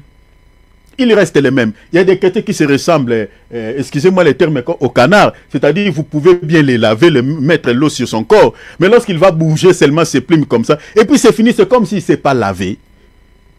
Il est devenu tout sec. Le canard est comme ça. Vous le voyez plonger dans l'eau, mais quand il va sortir, vous ne verrez jamais, vous ne verrez pas une goutte d'eau sur ses plumes. Il est sec. Il y a des chrétiens qui sont indifférents à la parole de Dieu. Il a la Bible. Vous êtes en train de démontrer les choses à la lumière des Écritures. Mais sauf qu'il refuse de croire, il refuse de mettre la parole de Dieu en application. Et ce genre de chrétiens, Dieu ne peut pas loger leur cœur. Ce n'est pas moi. Lisons. Allons-y, lisons. Regardez, lisons. Romains chapitre 8, verset 9 à 10. Le Seigneur m'a dit de parler sur l'obéissance à Dieu. L'obéissance. Mon frère, ma soeur, si tu n'obéis pas à Dieu, et toi-même tu sauras, ton sort est déjà scellé. Et scellé. Et scellé. Lis-moi mon bien-aimé. Romains chapitre 8, notez versets 8, 9 à 10. Le but de ce programme, c'est que nous puissions obéir à Dieu, respecter Dieu pour l'enlèvement. Parce que si on n'obéit pas à Dieu, bien-aimé, que personne ne vous trompe, que personne ne vous trompe, il n'y a pas l'enlèvement. Il n'y a pas l'enlèvement. Il n'y en a pas. Parce que le Seigneur n'habitera pas nos corps. Et tant que le Seigneur sera toujours en dehors de nos corps, en dehors de cette maison qu'il est censé déloger, on n'aura pas les sceaux. On n'aura pas les sceaux. Parce qu'on n'obéit pas à sa parole. Et si on n'a pas les sceaux de l'esprit, les jours de l'enlèvement, on restera. On restera. Lis, mon frère. Or, ceux qui vivent selon la chair ne sauraient plaire à Dieu. Ceux qui vivent selon la chair ne sauraient plaire à Dieu. Il ne plaît jamais au Seigneur. Mon frère, ma soeur, tout le temps où tu vives selon la chair, tout le temps sur TikTok, matin, midi, soir, donc quand toi tu es sur Internet, tu passes tous les 24 heures que sur les distractions, tu ne plais pas au Seigneur. Voilà pourquoi tu es dans la détresse, tu souffres, tout ça, tu pries, mais tes prières ne sont pas exaucées. Tu ne sais pas pourquoi. Parce qu'il y a certains comportements, Dieu les déteste. Vous avez le temps pour d'autres choses, mais seulement aux choses de Dieu, à la prière, à la réunion, à la méditation. Quand on veut gêner, il y a toujours des esquisses. Certaines choses, quant à la chair, il n'y a pas des esquisses, on les fait tranquillement. Mais c'est seulement quand on veut prier, quand il y a la réunion, quand on veut méditer la parole, quand on veut gêner, on commence à négocier avec son esprit. On cherche à négocier. Est-ce que tu ne peux pas les reporter? Est-ce que tu ne peux pas d'abord reléguer la réunion d'abord au second plan? Comme ça, tu mets avant d'abord ce que tu veux faire là. C'est comme ça qu'on se comporte. Parce qu'on se laisse trop à la chair. Et la Bible dit, ceux qui vivent selon la chair ne sauraient plaire à Dieu. Si tu veux plaire à Dieu, quitte la chair. Quitte la chair, sois spirituel, tu plairas à Dieu. Le Seigneur t'aimera. Le Seigneur fera ton corps le lieu de sa demeure. Bien aimé, et si Dieu habite ton corps, il te révélera beaucoup de choses. Ta vie changera, tu rayonneras. Tu seras libéré de beaucoup de choses. Mais si tu es tout le temps dans la chair, le Seigneur s'éloignera. En fait, tu es tenté de faire fuir la présence de Dieu dans ta vie. Obéis, obéis. Obéis à la parole de Dieu. Obéis à la parole de Dieu. Et Dieu fera ton corps le lieu de sa demeure. Continuez, mon frère. Il dit encore quoi? Pour vous, vous ne vivez pas selon la chair. Toi, mon frère, toi, ma sœur, pour vous, vous ne vivez pas selon la chair. Ne vis pas selon la chair, s'il te plaît. Continuez. Mais selon l'esprit. Voyez, mais selon l'esprit. Selon l'esprit veut dire seulement selon la parole. Parce que le Seigneur a dit quoi? La parole que je vous ai dite est esprit. Quand on vit selon la parole, c'est ça, vivre selon l'esprit. Mais quand on ne vit pas selon la parole, on vit selon la chair. Pour vous, toi mon frère, tu es la fille de Jésus. Jésus est ton père. Jésus est ta mère. Respecte ton papa, respecte ta maman. Faites un effort, même quant à la chair, d'obéir à Jésus. Faites un effort de prier, de lire sa parole, de la comprendre, de jeûner. Obéis à ton Dieu, à ton Créateur, obéis à lui. N'obéis pas à cette voix-là qui te pousse tout le temps dans la chair. N'obéis pas à cette voix-là. Parce que tout ce que tu poses comme acte, il y a une pensée qui vient dans ton esprit qui te dit tu dois d'abord faire ça. Et souvent, c'est l'ennemi qui nous pousse à se laisser trop dans la chair.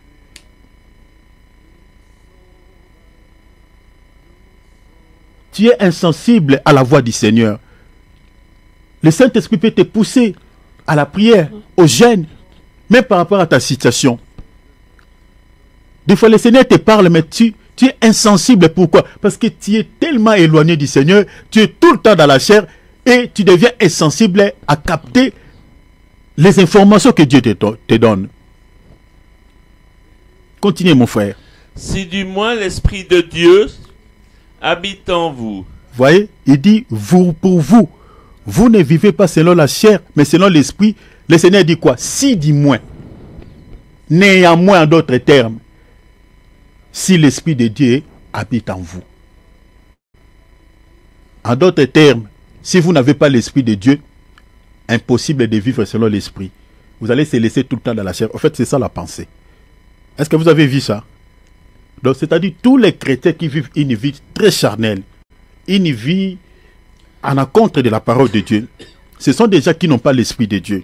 C'est ça, en fait, la pensée de l'Écriture. Il dit, pour vous, vous ne vivez pas selon la chair. Pourquoi l'apôtre Paul le dit? Il dit, mais selon l'Esprit, il dit, si du moins, néanmoins, que l'Esprit de Dieu habite en vous. Parce que si vous n'avez pas l'Esprit de Dieu, eh bien, vous allez se laisser trop dans la chair. Mais un chrétien qui a le Saint-Esprit ne peut pas vivre selon la chair.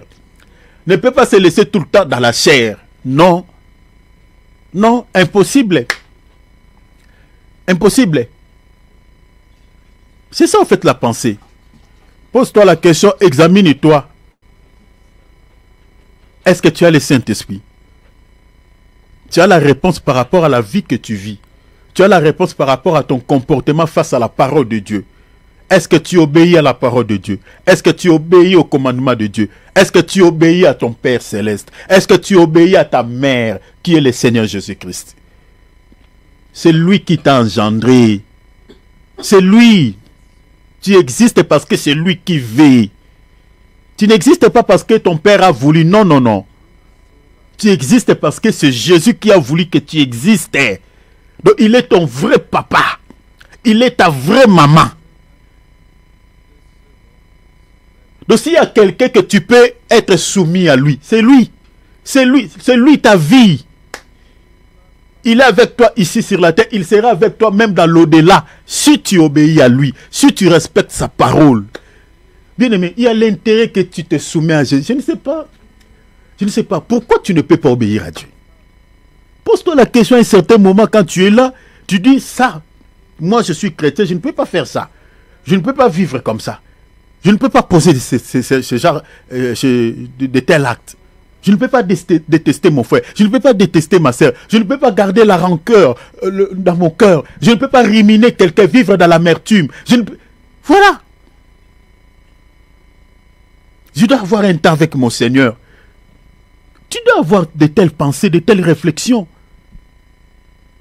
Sois un chrétien spirituel, ne sois pas charnel. Continuez.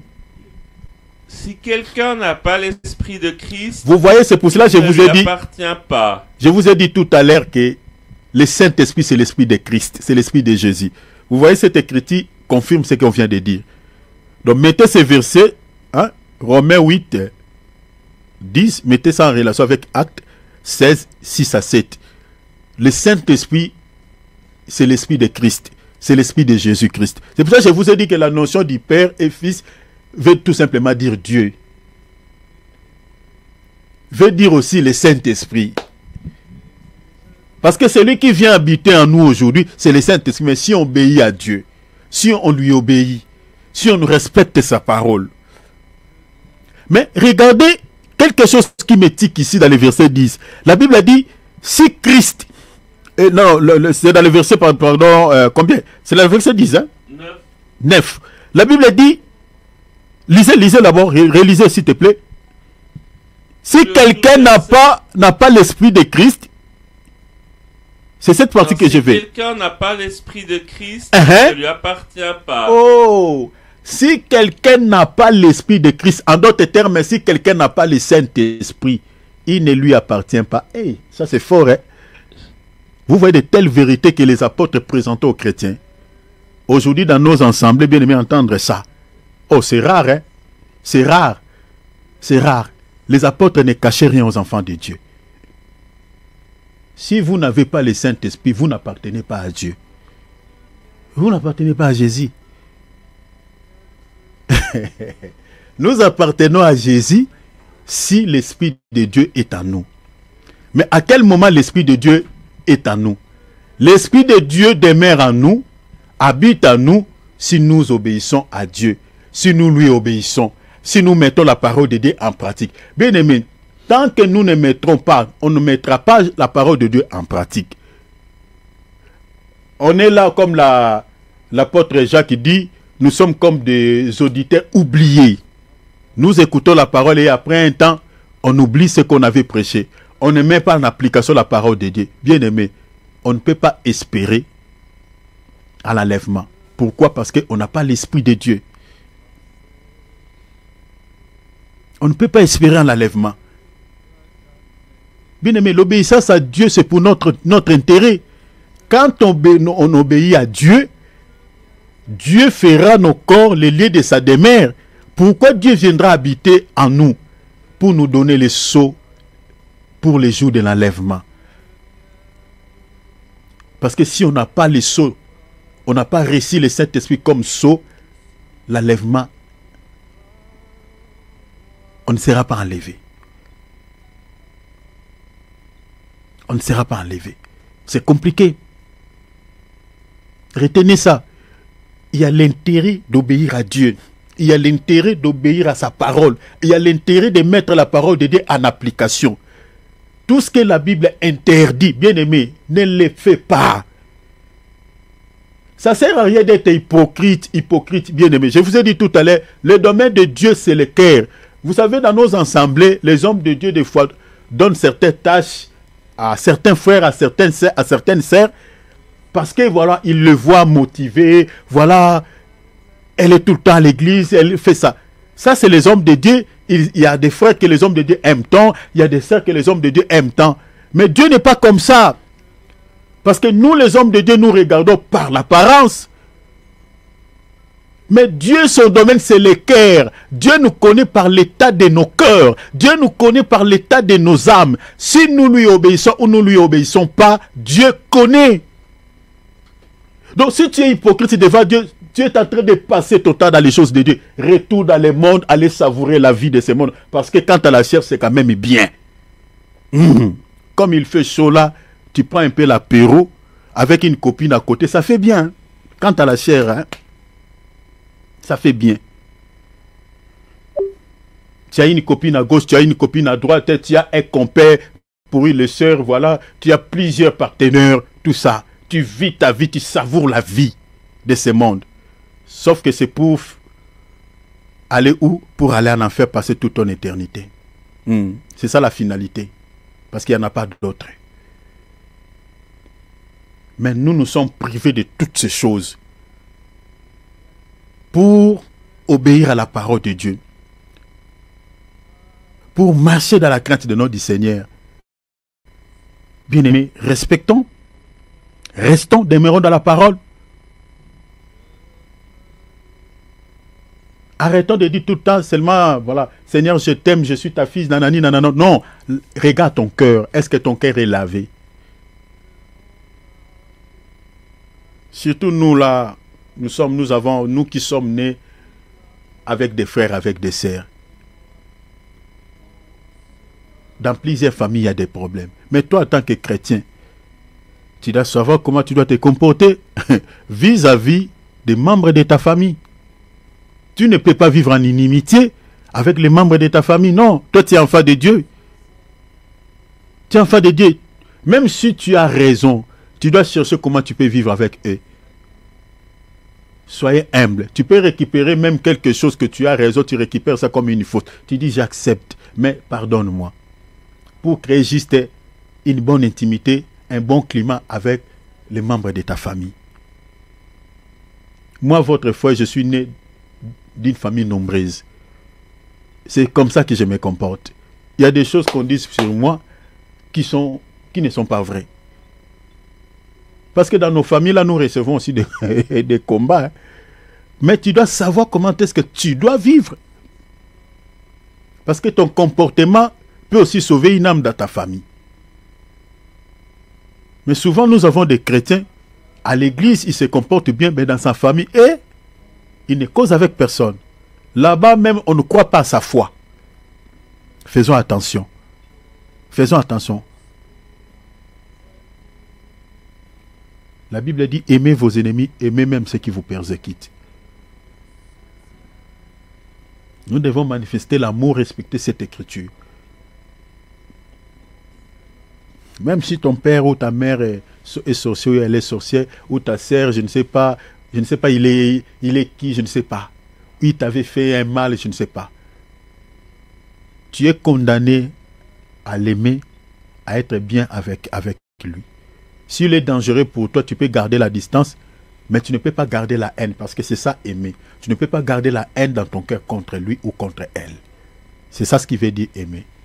Ça, c'est une petite nuance que je fais, parce que aimer ne veut pas dire aller se laisser entre ses mains, qu'il te fasse ce qu'il veut. Non. Aimer veut dire ne garde pas la haine contre cette personne. Il peut te demander un service, tu peux les rendre. Tu peux les rendre visite si il y a possibilité. Obéissons à Dieu. Je m'arrête là. Nous devons obéir à Dieu. La Bible dit, tout celui qui aime Dieu lui obéit.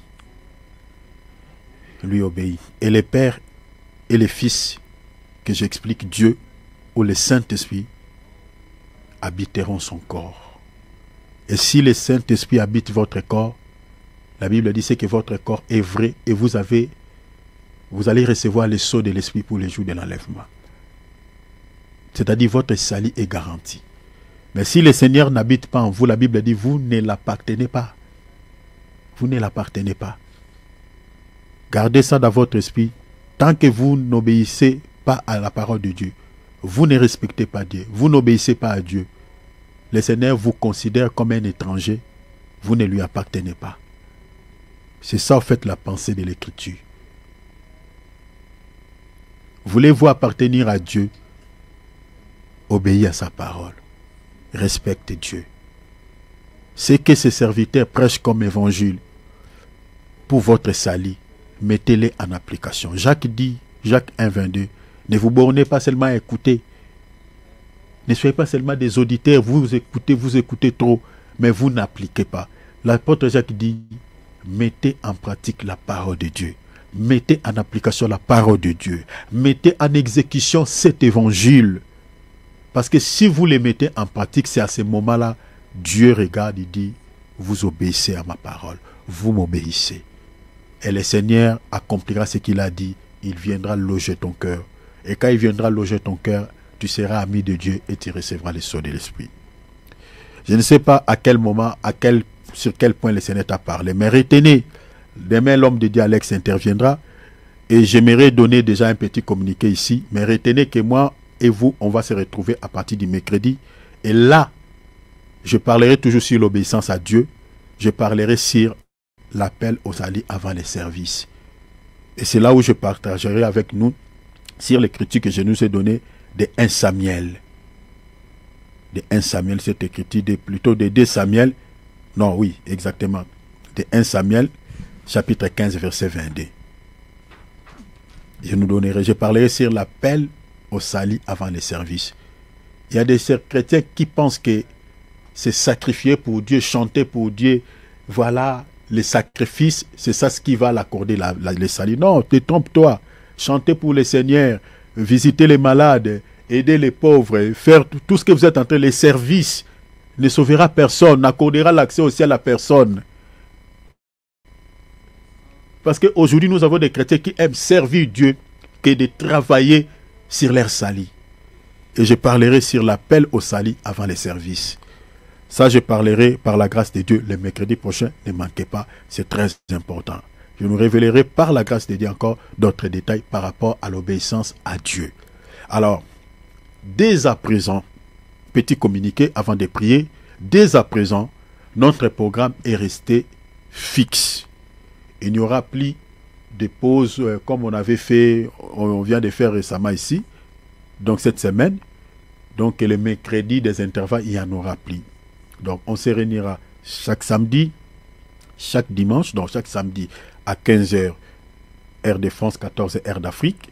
On se réunira le dimanche à 10h, heure de France, 9h heure d'Afrique. On se réunira les mercredis à 19h heure de France, 18h heure d'Afrique. Ça, c'est l'heure de l'été. Et en hiver, nous devenons la même heure que l'Afrique. Et là, on vous donnera aussi un petit communiqué. Mais nous allons nous réunir 3 fois par semaine par la grâce de Dieu si Christ tarde à venir.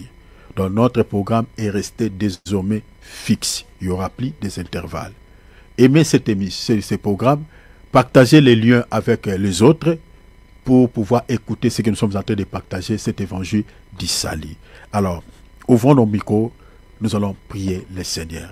Prie à la manière dont le Seigneur t'a parlé, prie à la manière dont tu as compris cette exhortation. Bien-aimé, j'ai tout dit. Je ne vais pas encore commenter, mais je sais que tu es la fille de Jésus. Tu as capté ce que ton Père t'a parlé dans le cœur. Amen. Prie le Seigneur. Demande l'aide de ton Père, s'il vous plaît. Prions tous Seigneur ensemble. Jésus. Ngolu. Nasengi ngolu na yo. Oh mon Dieu. Nasengi ngolu na yo. Ekamba molimo na ngaye. Na misala na kosala. Yahweh.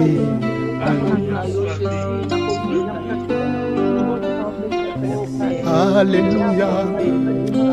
Ngoluwe. Ngoluwe. Ngolu na yo. Ngolu na yo. Nasengi ngolu na yo. Nasengi ngolu na yo. Ekamba pana na yo. Na misala bakosala na bula oyo. Alléluia. Nasengi ngolu na yo. Nasengi ngolu na yo. Ekamba bana na yo. Na bula oyo papa. Aïe.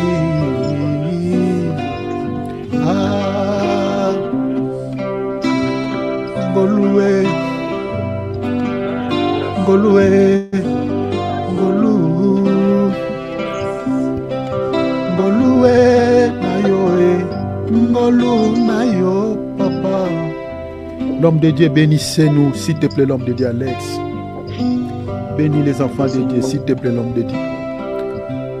Sengi Ngolu na yo, nasengi Ngolu na yo. Ekamba bana na yo na misala bakosala na mbula oyo mobimba papa.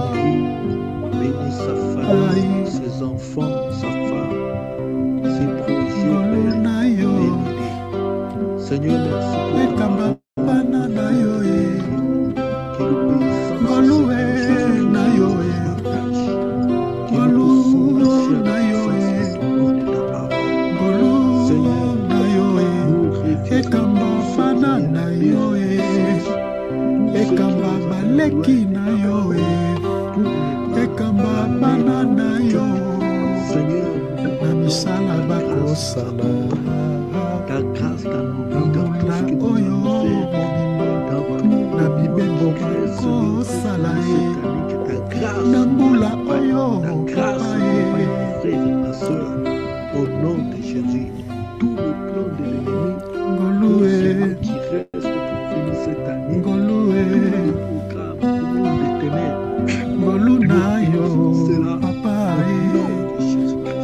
Ngolu na yo Ngolu na yo Nzambe na ngai Ngoluwe na yo Ngolu na yo papa Ngoluwe na yo Ngolu na yo Nzambe na ngai Ngolu na yo Yaya Seigneur, nous recommandons notre témoin cette soirée. Nous essayons de demeurer en ta présence. Protège-nous. Même quand nous allons dormir que toi, Seigneur, tu nous rends victorieux. nasengi ngolu na yo Quand nous allons dormir que nasengi ngolu na yo